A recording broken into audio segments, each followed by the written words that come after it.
Frank Darris represents female athletes and other women, obviously, across all walks of life. But female athletes have a particular circumstance, be it hormonal, being a genetic, being estrogen levels, therefore, and flexibility. But Frank, from what I understand, women athletes get injured even more frequently in their sports than men. Is that correct? You bet. And all we need to do is look back, and a lot of us love Lindsey Vonn, the American ski racer, who tore ACL last February. She's going to miss this year's World Cup. We watched Venus pull out of Wimbledon.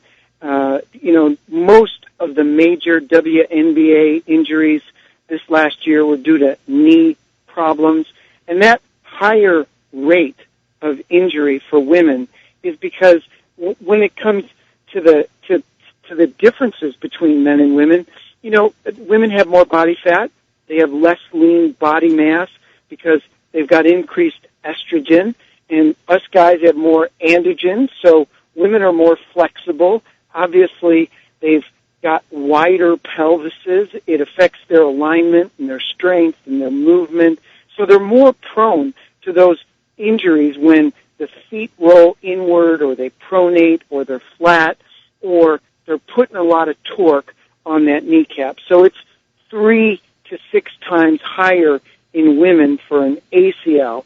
And the other thing, Jack, is, look at a guy's delts or look at a guy's shoulders. We have pretty strong rotator and delt.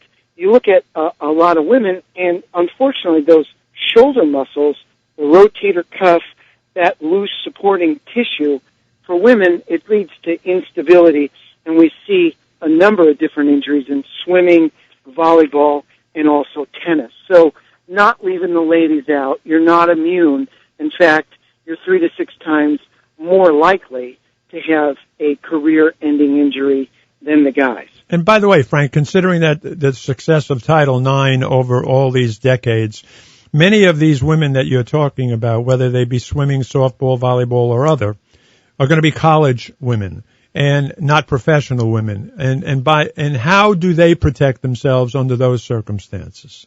The college kids, it's difficult.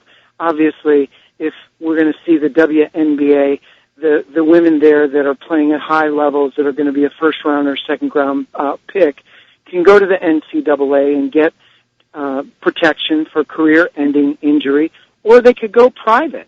There's a major difference between getting drafted in the first round and getting drafted in the 8th round, because WNBA brings in a population of spectators that want to see high-level women's sports. So for the women who are going to go out there and go on to professional volleyball, love to see them get some private coverage.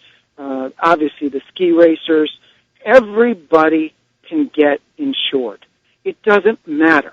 I see my NASCAR drivers. They're driving 200 miles an hour, 3 abreast, going into a banked curve. They can find disability insurance. And it is not expensive when we look at the career-ending injury payoff.